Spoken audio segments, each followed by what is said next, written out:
How to convert normal video into slow motion. Hi everyone, welcome back.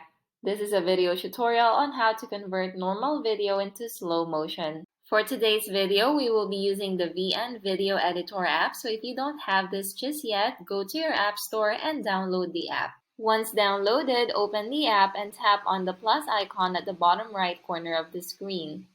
Tap New Project and then choose the video you'd like to slow down. After choosing the video you'd like to edit, tap on this arrow button at the bottom right corner of the page, and then you can start editing the video. If you are to play the video on the video editing page, you would see that the video is still in its normal speed. In order for you to slow it down, you have to tap the speed button at the bottom of the screen, and then just adjust the speed according to your preference by dragging these bullet points down. These bullet points represent the part of the video you'd like to edit. So let's say, for example, you'd like to slow down just the last part of the video, then just drag the fourth or the fifth bullet down.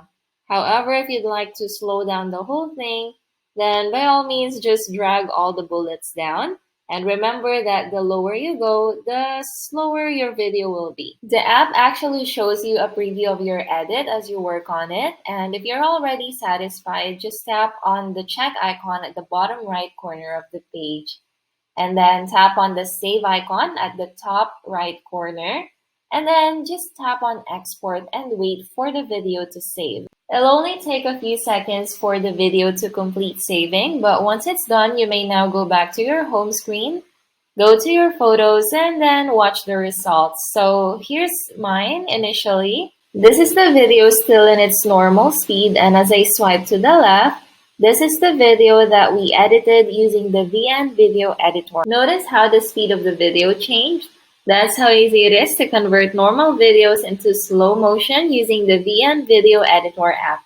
If you found this video helpful, please let us know in the comments below, like this video, and subscribe to our channel for more videos like this. Thank you for watching, and I'll see you next time.